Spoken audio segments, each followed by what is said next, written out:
Kumusta mga kaibigan? Handa ka na ba sa isa na namang nakakabilib na episode? Ngayong araw, tutuklasin natin ang 10 pinakamalaki at pinakakamanghamanghang pugad sa mundo ng mga hayop. Oo, hindi lang pala tao ang marunong magpatayo ng bahay. May mga ibon at hayop na mas magaling pa sa construction kaysa sa atin.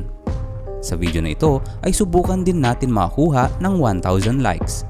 Kaya tara na, silipin natin ang mga architectural wonders ng kalikasan. Number 10. Woodpecker. Unahin na natin ang woodpecker o ang tinatawag nating piko. Bukod sa kilala sila sa kakaibang tunog ng kanilang pagtuktok sa kahoy, napakahusay rin nilang gumawa ng pugad. Binubutas nila mismo ang matitigas na puno gamit ang kanilang matibay na tuka na parang nagdidrill. Ang mga butas na to hindi lang para sa kanila. Minsan, ginagamit din ng ibang hayop tulad ng mga squirrel at owl.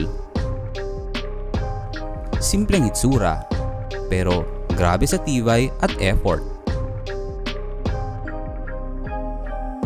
Number 9. Sociable Weaver. Kung may award para sa pinakamalaking communal nest sa mundo, siguradong panalo ang Sociable Weaver mula sa Africa.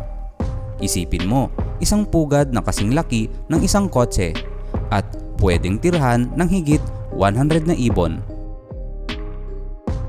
Parang apartment complex na gawa sa damo, sanga at dahon. May mga kwarto, may ventilation at may insulation pa para malamig tuwing tag-init at mainit tuwing taglamig. Galing di ba? Parang DIY version ng Baguio House. Number 8. Montezuma oropendola. Ang ibong ito mula Central America ay kilala sa kanyang hanging nest. Mahabang pugad na parang mga duyan na nakasabit sa matataas na sanga. Ang mga pugad nila ay pwedeng umabot ng 2 feet ang haba at ginagawa ito ng mga lalaki para maakit ang mga babae. Kung mas bongga ang pugad, mas malaki ang chance na makahanap ng kapares.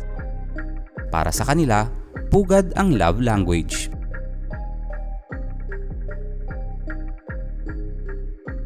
Number 7. Vogelkop bowerbird. Kung may title ng Most Artistic Nest, ibibigay natin yan sa Vogelkop bowerbird ng Indonesia. Hindi lang basta pugad ang ginagawa nila, parang showroom ng IKEA. Tinatayo nila ang kanilang bower gamit ang twigs at inayos nila ito with colorful objects, berries, bulaklak at kahit plastic kung may makita. Ginagawa nila ito para mas ma-impress ang mga female bowerbirds. Literal na love nest with aesthetic goals. Number 6. Baya Weaver. May kita sa India at Southeast Asia. Ang Baya Weaver ay gumagawa ng napaka-intricate na pugad na parabang hinabi gamit ang sinulid. May entrance tunnel, nesting chamber at insulation, all made with grass fibers.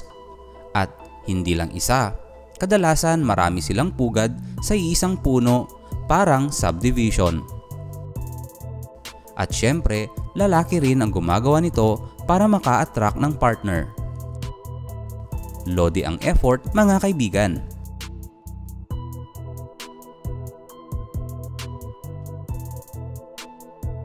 Number 5. Southern Mask Weaver. Kamag-anak ng Baya Weaver, ang Southern Mask Weaver naman ay galing Africa. Kilala sila sa sobrang detalyadong pagkakahabi ng pugad. Halos parang gawa ng makina. At kapag hindi nagustuhan ng babae ang pugad, guess what? Sisirain ito ng lalaki at uulitin mula simula. Seryoso, parang sabi ng babae, redo, not Pinterest worthy.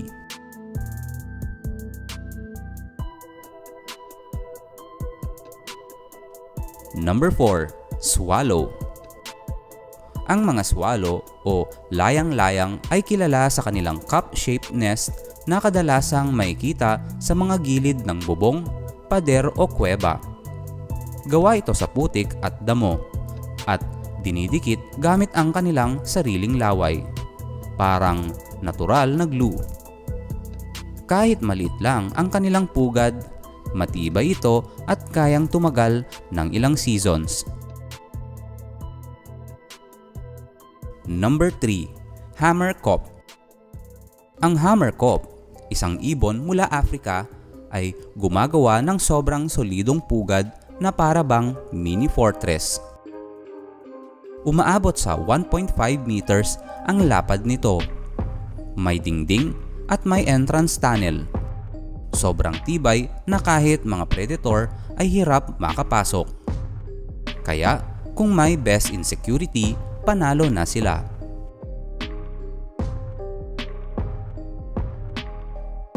Number 2. Stork.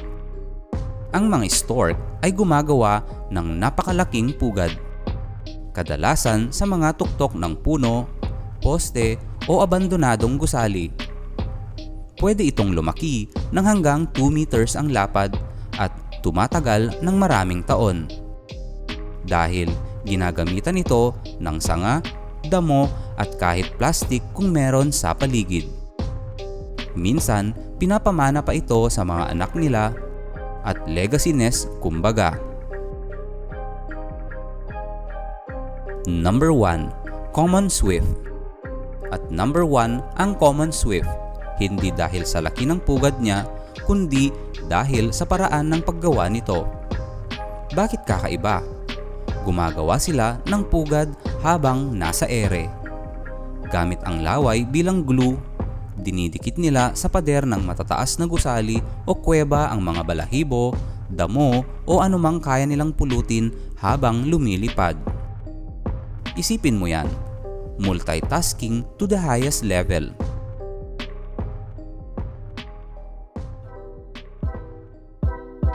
Ayan mga kaibigan, ibang klase talaga ang mga pugad na to. Iba-ibang estilo, iba-ibang diskarte, pero lahat may purpose, may creativity at may effort na pang world class. Alin sa mga pugad ang pinaka nagulat ka? Comment mo na yan sa ibaba. At kung gusto mong gumawa pa tayo ng part 2 para sa mga kakaibang bahay ng ibang hayop, sabihin mo lang. Huwag kalimutang i-like ang video, i-subscribe ang Zaldi TV at i-on ang notification bell para lagi kang updated sa mga nakakabilib na kwento mula sa kalikasan at iba pa. Maraming salamat sa panonood at hanggang sa muli.